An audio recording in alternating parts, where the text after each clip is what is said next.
On March 15th, we have Saint Louise De Marillac. Louise De Marillac was born near Meaux, France, on August 12, 1591, to a military courtier. Louise lost her mother when she was still a child, her beloved father when she was but 15. She was well educated by the Dominican nuns at Poissy. She also was socially prominent Parisian woman.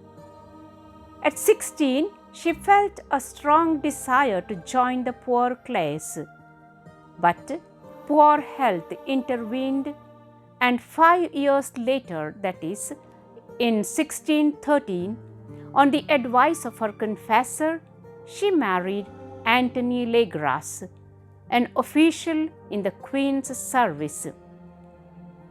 With pious Antony's approval, she devoted all her free time to work of charity among the poor in Paris, though many considered it unbecoming of her social status.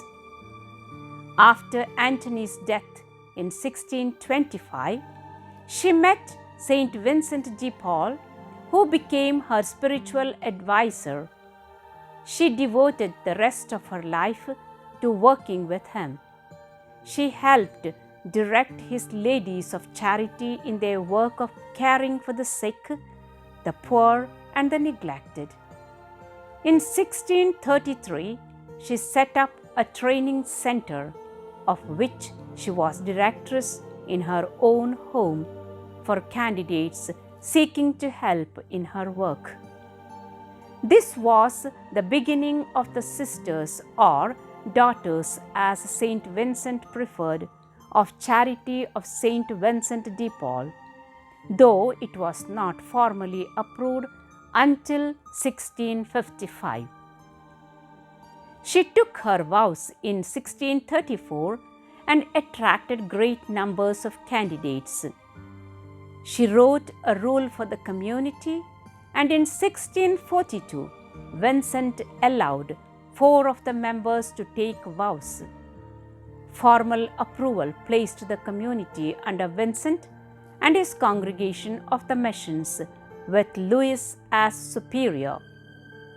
At a time when it was unheard of for nuns not to be enclosed, the services of these sisters were urgently needed in the slums and hospitals. Saint Vincent wanted the fear of God to be their enclosure, holy modesty their veil, the parish church their chapel, a hired room their cell, and charitable works their office. As their habit, sisters adopted the blue-gray dress and white linen cornet of the peasant women in the Ile-de-France. She traveled all over France, establishing her sisters in hospitals, orphanages, and other institutions. By the time of her death in Paris on March 15th, the congregation had more than 40 houses in France. Since then, they have spread all over the world.